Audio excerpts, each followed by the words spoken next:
사람이 선택하는데 시간이 필요합니다. 어떤 것은 쉽게 결정하지만 어떤 것은 쉽게 결정하지 못할 때가 있습니다. 어떻게 모든 일을 바르게 결정할 수 있을까? 어떻게 우리가 내 삶에 바른 결정을 할 수 있을까? 사람들은 그 문제에 대해서 상당히 고민을 합니다. 그러나 우리 크리스찬들은 하나님의 뜻이 무엇인지, 하나님이 나에게, 또 우리 가정에, 우리 교회, 또 우리 삶에 무엇을 원하시는가 늘 묻고 그의 인도를 받는 것이 당연히 하나님의 자녀의 뜻이다, 이렇게 생각을 합니다. 특별히 우리는 성경을 가지고 있습니다. 성경은 하나님의 계획이고 또 우리를 향한 하나님의 뜻이 있습니다. 성경에 66권 여러 가지 많은 말씀들이 있지만 특별히 우리가 신약에 집중해야 합니다. 신약을 집중해서 구약을 봐야 합니다. 구약에 나타난 하나님의 방법이 다르고 신약에 예수님을 통해서 나타난 방법이 다릅니다. 구약을 통해서 신약을 보는 게 아니고 신약을 통해서 우리가 구약을 보는 것입니다. 특별히 예수님 말씀에 우리는 상당히 귀를 기울여야 합니다. 왜냐하면 예수님께서 하신 그 말씀 속에서 우리가 걸어가야 될 길이 있기 때문에 그렇습니다. 익히 잘 알고 있는 말씀이라고 해서 우리가 소홀히 여기면 안 됩니다. 하나님께서 나에 대한 계획이 무엇인가? 내가 바른 길을 지금 걸어가고 있는가? 늘 돌아보고 그것이 특별히 예수님 말씀에 맞는가 하는 것을 깨닫는 신자는 참으로 중요합니다. 예수님께서 하신 말씀 여러 가지 말씀 있습니다. 그 중에 산상수훈이 있습니다. 산상설교라고 할 수가 있습니다. 예수님께서 산에 이렇게 중턱 높은 곳에 계시고 그 외에 사람들 많이 모였을 때 당신이 위에 서 계시고 아래에 있는 당시에 유대 종교 가지고 있는 사람들에게 천국 복음을 전하셨습니다.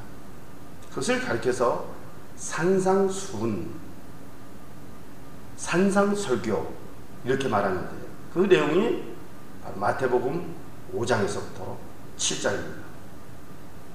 마태복음 5장과 7장까지는 예수님께서 가르치신 최고의 윤리, 최고의 헌장, 최고의 도덕이라 할 수가 있습니다.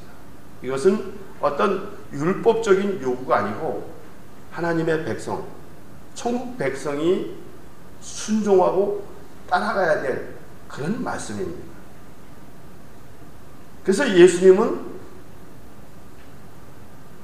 이 천국 복음에 대해서 말씀하시고 특별히 마태복음 7장 12절에 있는 말씀, 그러므로 무엇이든지 남에게 대접을 받고자 하는 대로 너희도 남을 대접하라. 이것이 율법이요 선지자 아니라, 이렇게 말씀하고 있는데 이 말씀을 가리켜서 황금률이라 이렇게 말합니다. 황금률, 골든 룰, 황금률인데 그만큼 예수님 말씀 중에도 황금 같은 교훈이다, 이렇게 말씀해 주고 있습니다. 특별히 오늘 읽은 이 예수님 말씀 중에서 산상수훈의 결론에 대한 부분입니다. 13절, 14절은 바로 좁은 문, 좁은 길에 대한 말씀이고 그 다음에 15절부터는 좋은 열매, 나쁜 열매에 대해서 어떤 사람이 좋은 열매를 맺는가, 어떤 사람이 나쁜 열매를 맺는가 말씀하시고요. 그리고 24절에는 우리 크리스찬들이 어디 위에다 집을 짓고 있는가, 반석 위에 집을 짓고 있는가, 아니면 모리 위에 집을 짓고 있는가? 우리 신앙생활이 정말 예수님 말씀대로 반석 위에 지은 집과 같이 자기 믿음을 세워나가고 있는가? 그렇지 않으면 모리 위에 집을 짓고 있는가? 돌아보라는 그러한 내용입니다. 예수님께서 하신 말씀, 산상수훈, 그 다음에 또 어떤 말씀이 중요하냐면 새 계명인데, 그 새 계명이 뭐냐면 너희가 서로 사랑하라, 내가 너희를 사랑한 것 같이 너희도 사랑하라, 이렇게 말씀했습니다. 서로 사랑하라는 계명, 그게 바로 새로운 계명입니다. 그 새로운 계명은 우리 신자들이 해야 될, 지키고 순종해야 될 예수님 말씀입니다. 그리고 또 한 가지 중요한 게 뭐냐면 지상 명령입니다. 예수님께서 너희는 가서, 마태복음 28장에 보게 되면 하늘과 땅의 모든 권세를 내게 주셨으니 그러므로 너희는 가서 모든 족속을, 모든 민족을 제자로 삼아 아버지와 아들과 성령의 이름으로 세례를 주고 내가 너희에게 분부한 모든 것을 가르쳐 지키게 하라. 예수님께서 분부한 모든 것을 가르치고 지키게 하라는 거예요. 모든 민족을 제자 삼는 일이 우선인데, 그 제자를 삼는 게 뭐냐면 가르쳐야 되고 그 말씀을 지켜야 된다는 거예요. 예수님 말씀을 잘 가르침을 받고 지킬 때 예수님의 제자가 된다는 거예요. 여러분, 우리가 교회 단순히 잘 다니면 복될 것이다, 성공할 것이다, 창성해질 것이다, 이런 막연한 그런 기대감 가지는 것보다 예수님 말씀이 무엇인가, 하나님 말씀이 무엇인가, 그 말씀에 잘 가르침을 받고 지키는 일 하는 것. 그러니까 우리가 예수님 말씀 듣고 순종하는 것, 이것이 중요하다는 것입니다.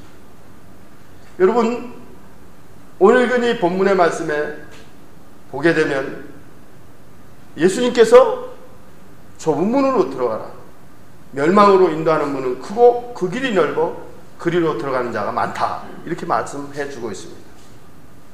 예수님께서 넓은 문, 넓은 길로 가는 사람이 있다는 거예요. 자, 여기 보면 이 넓은 문, 넓은 길로 가는 사람들은 어떤 사람이에요? 당시에 여러 유대 종교 가진 사람들, 또 나름대로 하나님 믿는다는 사람들 있었지만 그들은 다 믿지 않는 사람들이 가는 길입니다. 여러분, 이 세상 사람들이 다 넓은 길 가잖아요. 넓은 문으로 가잖아요. 이 세상 사람들은 자기가 원하는 대로 길을 걸어가고 있습니다. 그래서 시편 14편 1절에도 어리석은 자는 그의 마음에 이르기를 하나님이 없다 하는도다. 그들은 부패하고 행실이 가증하니 선을 행하는 자가 없도다, 이렇게 말씀했어요.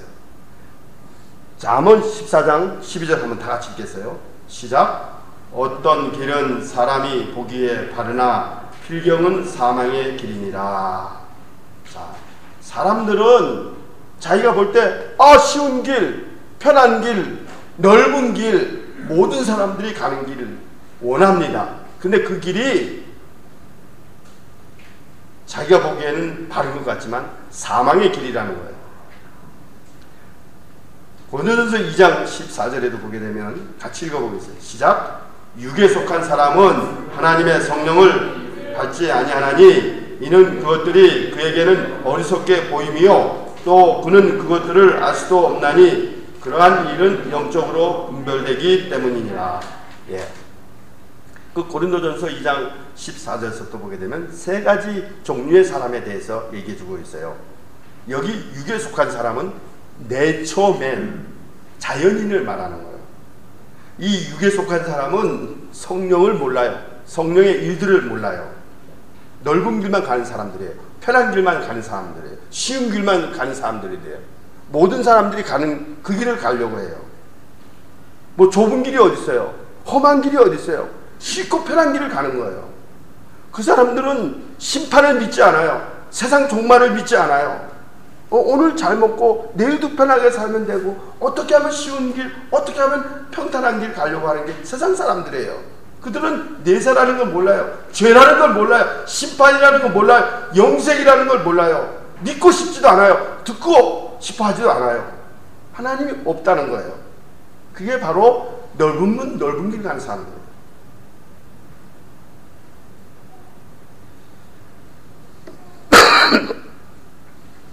이런 사람들은 자기 방식으로 살기 때문에 어떻게 보면 자유롭습니다. 또 세상 재미, 오락, 유흥 누릴 거 다 누립니다. 먹을 거 다 먹고, 놀러 갈 거 다 가고, 볼 거 다 보고, 어떻게든지 편한 길 가려고 하는 사람들. 이런 사람들이 얼마나 많습니까? 넓고 편한 길 가려고 하는 거예요. 근데 예수님은 그 길은 사망의 길이라는 거예요. 그 길은 멸망으로 인도 안 되는 거예요. 그 길이 얼마나 넓은지 많은 사람들이 그 길로 간다는 거예요. 여러분, 우리는 예수님 말씀 듣고 과연 내가 가는 길이 올바로 가고 있는가? 속도가 중요한 게 아닙니다. 빨리 가고 늦게 가고가 중요한 게 아닙니다. 바른 길을 가고 있는가? 천천히 가도 바른 길을 가고 있는가? 내가 가고 있는 길이 생명의 길인가? 진리의 길인가? 하나님 원하는 길인가? 하는 것을 돌아보는 여러분 될 수 있기를 바랍니다. 그 다음에 두 번째로, 예수 믿는 사람 중에도 넓은 문으로 가고 넓은 길로 가는 사람들이 있어요. 이 사람은 교회를 다닌 사람이라고 할 수가 있어요. 그런데 이 사람은 신앙이 성장하지 못한 어린 아이예요. 고린도전서 3장에 보게 되면. 그러니까 아브라함과 롯과 같은 예를 볼 수가 있어요. 아브라함이 조카 롯 데리고 살았잖아요. 조카 롯이 아브라함 따라다니면서 많은 걸 얻었어요. 롯도 가축이 생기고, 롯도 자기 밑에 종들이 있었어요. 그런데 아브라함의 종들과 조카 롯의 종들이 싸움이 일어났어요.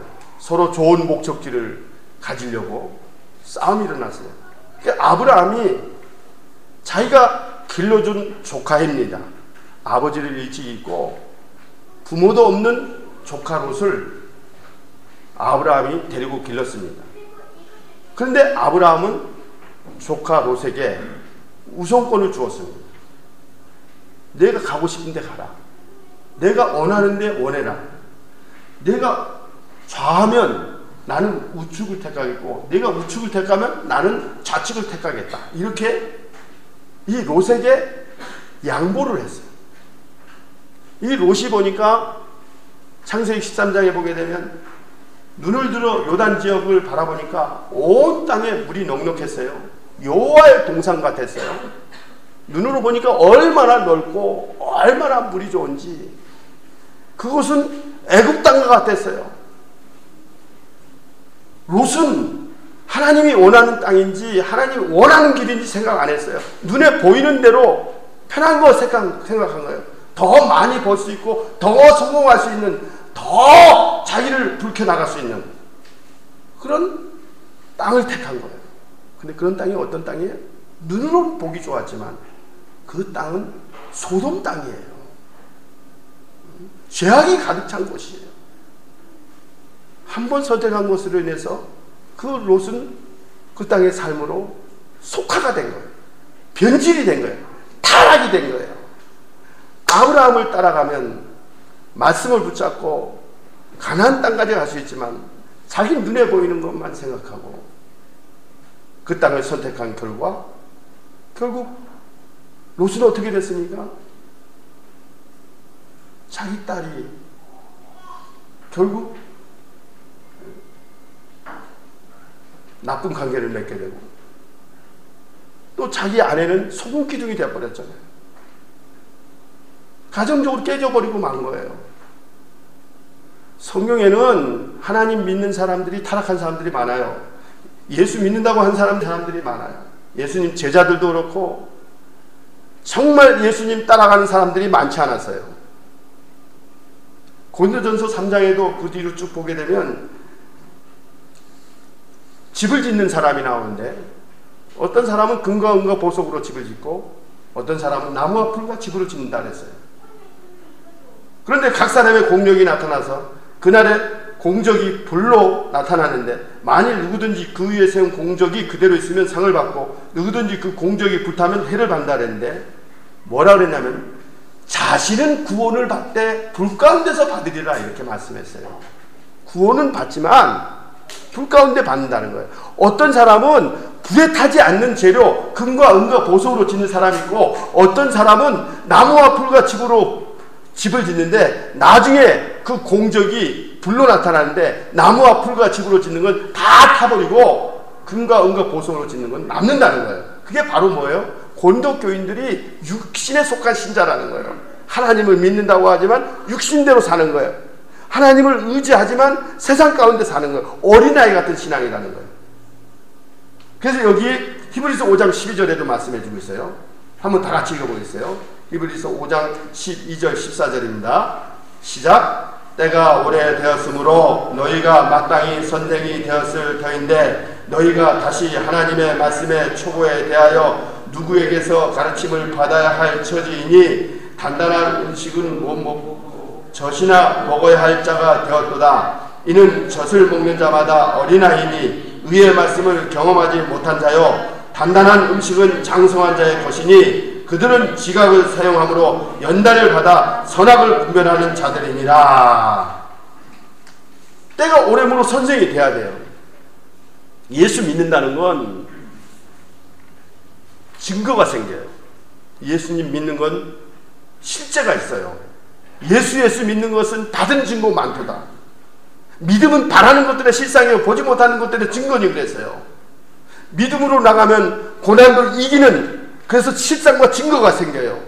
그런데 예수를 오래 믿었다고 했는데도 그런 체험이 없어요. 경험이 없어요. 어린 아이예요. 그러니까 하나님 말씀에 대해서 뭐가 뭔지 모르는 거예요. 믿음이 뭐냐, 구원이 뭐냐, 영생이 뭐냐, 심판이 뭐냐, 재림이 뭐냐, 중요한 하나님의 나라가 뭐냐. 예수님이 하나님 나라를 전하셨기 때문에 하나님 나라가 시작이 됐어요. 그 하나님의 나라가 뭐냐, 어떻게 죄를 해결할 수 있느냐, 어떻게 하나님 모시고 살 수 있느냐, 어떻게 유혹을 이길 수 있느냐, 그런 건 몰라요. 알고 싶지도 않아. 그냥 예수 믿으면 구원받는다. 교회 안 가면 찝찝하고 그러니까 교회 나오고 그러는 거예요. 그런 사람들은 불 가운데서 받는다는 거예요. 자신은 구원을 받지만 불 가운데서 받는다 그랬어요. 그러니까 예수 믿는다 그래서 다 똑같은 게 아니라는 거예요. 예수 믿으면 다 천국 가고 다 하나님 나라 가서 다 똑같이 상을 받아 누리는 게 아니라는 거예요. 예수 믿어도 넓은 길 가는 사람들이 많다는 거예요. 예수 믿어도 편한 길 가려고 하는 사람들이 많다는 거예요. 네. 여러분, 정말 우리가 그리스도를 만났습니까? 그리스도의 은혜를 받았습니까? 여러분, 하나님의 사랑을 매일 느끼고 삽니까? 하나님과 동행하고 살고 있습니까? 어려움도 이기고 있습니까? 고난도 이기고 있습니까? 외로움도 이기고 있습니까? 네. 사람이 혼자 있는 게요, 상당히 좋을 수도 있고요, 나빠지면 상당히 나빠지는 거예요. 게으러질 수 있죠. 나태해지죠. 네. 자기를 관리하는 사람 누가 있겠어요? 그러니까 예수 믿는다 그래도 그냥 양보하고 타협하고 그냥 교회만 왔다 갔다 하는 거예요.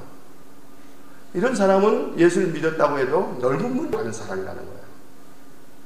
사랑하는 여러분, 우리가 어떤 믿음을 가지고 있습니까? 정말 우리가 좁은 문으로 들어가고 있습니다. 자, 여러분, 여기 보면 좁은 문으로 들어가라 그랬어요. 좁은 문으로 들어가라. 특별히 세 번째로 이 좁은 길, 좁은 문으로 가는 거는 힘써야 된다는 거예요. 자, 여러분, 우리가 구원받는데 힘을 씁니까? 우리가 영생 얻는데 노력을 합니까? 우리가 천국 가는데 우리가 뭐 수고하고 애씁니까? 그건 아니잖아요. 우리 믿음으로 구원받잖아요. 아멘? 하나님의 은혜로 구원받잖아요. 하나님의 주권적인 은혜로 우리가 믿음을 가졌잖아요. 믿음이 내게 난 게 아니잖아요. 내가 선택한 게 아니잖아요. 하나님이 나를 선택해서 세웠다 그랬잖아요. 신비스러운 사건이에요. 어떻게 우리가 예수 믿을 수 있어요? 하나님 은혜로 우리가 구원 받았지만 실제적으로 이 땅에 살 때는 어떻게 해야 되냐면 힘써야 된다는 거예요. 여기 누가복음 13장 23절에 중요한 내용이에요. 이 말씀을 예수님이 다른 내용으로 말씀한 건데 한번 누가복음 13장 한번 보겠어요. 누가복음 13장 23절 24절입니다.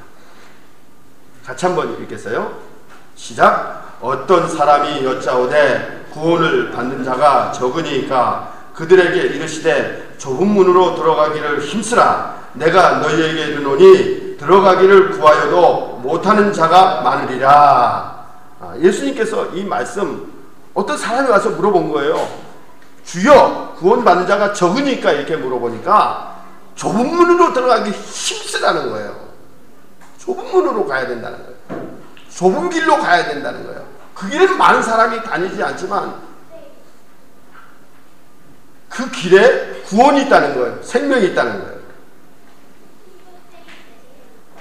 하나님의 나라 누가복음 12장 32절에도 적은 무리여 무서워 말라. 내가 너희 아버지께서 그 나라를 너희에게 주시기를 기뻐하시느니라 말씀했어요.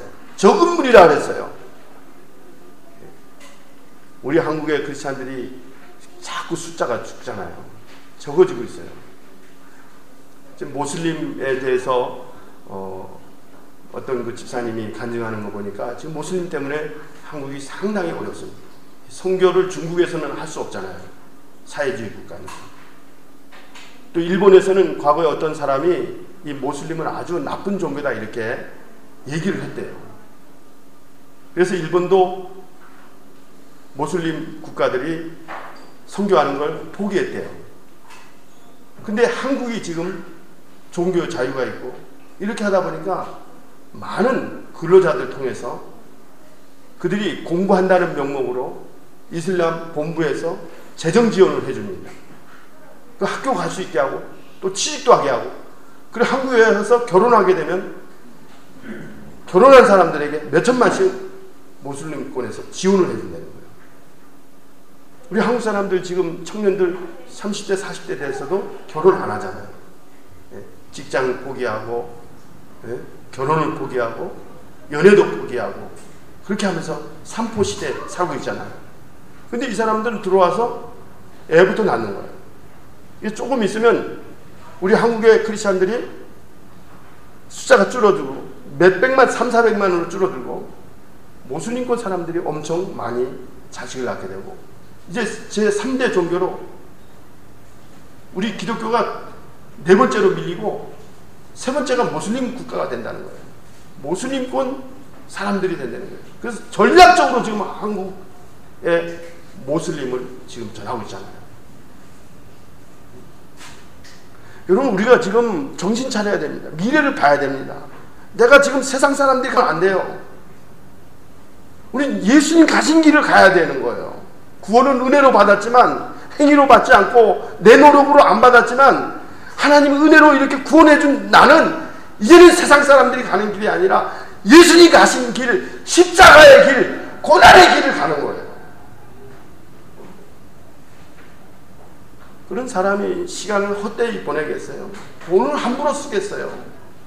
세상 사람들처럼 우리가 그 삶의 방식대로 살 수 있겠나? 여러분, 이 좁은 문으로 가는 걸 힘써야 합니다. 문은 좁고 길은 험해도 여기에는 생명이 있습니다. 구원이 있습니다. 누가복음 18장 8절에도 내가 너희에게 이르노니 속히 그 원한을 풀어주시리라. 그러나 인자가 올 때 세상에서 믿음을 보겠느냐? 그렇게 말씀했잖아요. 세상에서 믿음을 보겠느냐? 성경 중에서 제일 무서운 말이 바로 누가복음 18장 8절이에요. 세상에서 올 때 믿음을 보겠느냐 이거예요. 여러분, 우리 믿음을 지금 어떻게 가지고 있어요? 여러분, 믿음이 정말 살아있습니까? 움직이고 있습니까? 죄를 이기고 있습니까? 게으름을 이기고 있습니까? 믿음이 살아서 움직여서 막 어려움도 이기고 유혹도 이기고 나가고 있습니까? 그렇지 않으면 믿음이 변질됐습니까? 양보하고 타협하고 나가고 있습니까?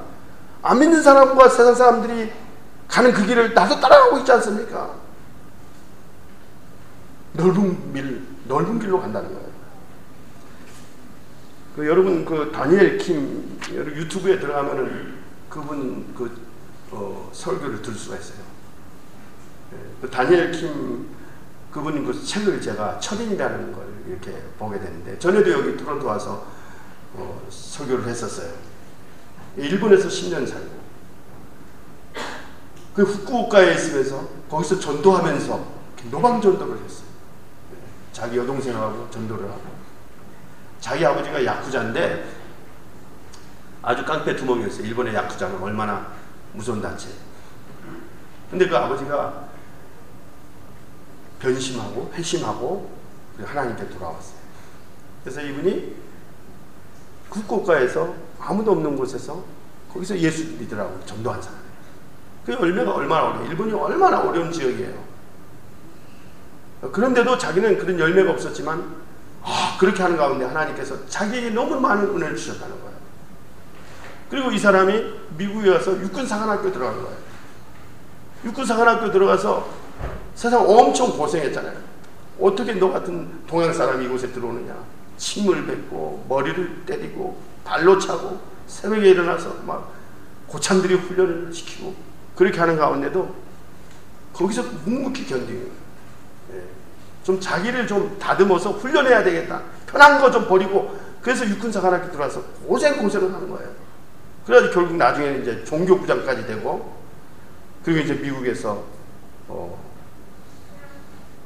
MDB Master of Divinity 목회학 과정을 하고, 그리고 목사가 돼서 선교사가 된 사람이에요.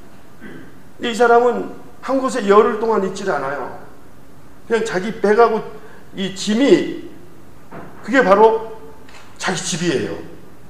그러면서 돌아다니면서 선교하고 그렇게 하는데, 고난을 각오하는 거예요.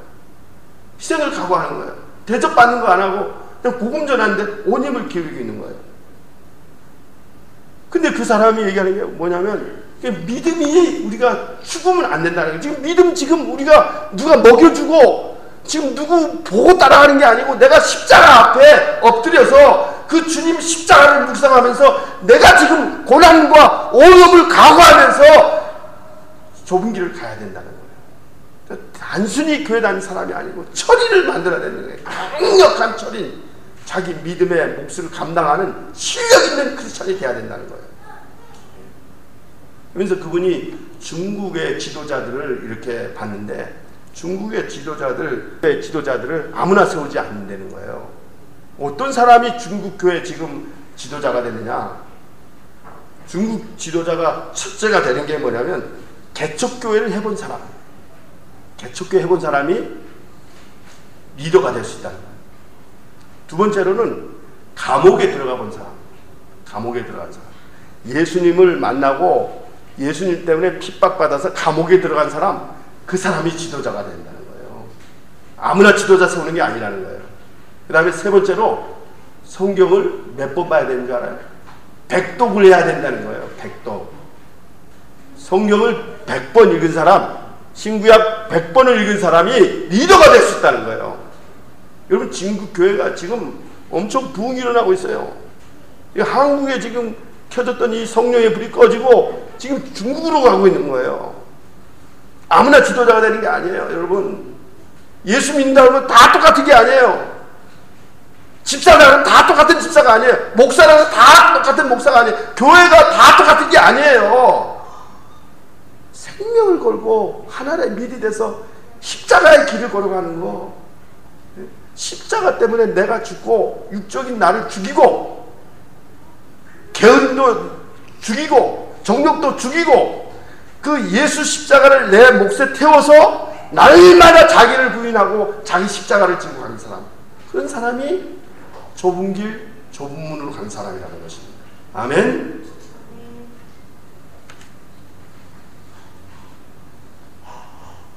여러분, 이 좁은 길을 가는 사람을 하나님이 귀하게 여기십니다. 사람들에게 은혜 주실 것입니다. 감당하게 하실 것입니다. 그분들의 위로해 주실 것입니다. 성령의 능력으로 도와주실 것입니다. 그 고난을 이기게 하십니다. 여러분, 우리가 이 가는 길이 좁고 협착해도 예수님 걸어가신 그 길을 걸어가는 저와 여러분 될 수 있기를 바랍니다. 아멘. 그 한국에 우리가 잘 아는 주기철 목사님이 계셔요. 이분이 1938년부터 1944년까지 5년 4개월 동안 감옥에 갇힌 그러한 경험이 있습니다. 얼마나 이 감옥에 많이 갇혔는지 몽둥이 찜질을 당하고 채찍질을 당하고 쇠못 밟기를 하고 거꾸로 매달려서 그 고춧가루 물을 먹이고, 그러니까 인간이 할 수 없는 그런 모든 고문을 다 받은 거예요. 그 아들, 넷째 아들이 간증했었을 때 전에도 말씀드렸습니다만, 그 주광조 장로 넷째 아들이 아버지 그 상회에 가는 거 봤을 때 손가락을 다 뽑아버렸어요. 일제 사람들이 신사참배를 거부한다 해가지고 손가락을 다 뽑았어요. 발톱을 다 뽑았어요. 근데 이분이 일사각오하고 신앙의 길을 걸어갔어요. 근데 그분이 감옥에 갇혀있고 또 나와 있으면서 평양 산정교회에서 설교한 내용이 있는데, 그 설교가 뭐였냐면은 5가지 기도를 했어요. 5가지 기도. 5가지 기도가 뭐냐면, 첫째로 죽음의 권세를 이기게 해달라고 그랬어요. 여러분, 이 죽음의 권세가 얼마나 어렵습니까? 죽음이 닥칠 때는요, 사람이 눈에 보이는 게 없어요. 얼마나 두려워하는지 몰라요. 그런데 이 주기철 목사님은 죽음의 권세를 이기게 해달라고 했어요. 그 다음에 두 번째로 장기간 고난을 이기게 해달라고 했어요. 장기간의 고난. 잠깐의 고난은 이길 수가 있다 이거예요. 그런데 자기가 지금 이렇게 목회하고 또 감옥에 들어갔다 나온 이런 과정에서 받는 이 고난은 잠깐이 아니기 때문에 하나님, 내가 이 장기간의 고난을 이기게 해달라고 이렇게 기도했다는 거예요. 그 다음에 세 번째로, 내가 지금 이렇게 언제 죽을지 모르는데 하나님, 내 사랑하는 어머니하고 내 자식하고 내 부인을 지켜달라고 그렇게 기도했어요. 또 우리 교인들을 지켜달라고 그렇게 기도했어요. 내가 죽으면 하나님, 우리 어머니, 우리 자녀들, 내 아내 지켜달라고 기도를 했어요. 그렇게 매일 기도합니다. 그 다음에 네 번째로, 나는 죄에서 죽고 의에 대해서 죽게 해달라고, 의로운 죽음에 대해서 죽게 해달라고, 의에 살고 의에 죽게 해달라고 했어요. 사람이 한 번 죽는 건 정한 건데 사람이 좀 의의 길을 걸어가야 되겠다. 그래서 나는 의에 대해서 죽고 예수님께서 걸어간 그 고난의 길을 내가 걸어가게 해달라고 그렇게 기도했잖아요. 그리고 마지막으로는 뭐라 했어요?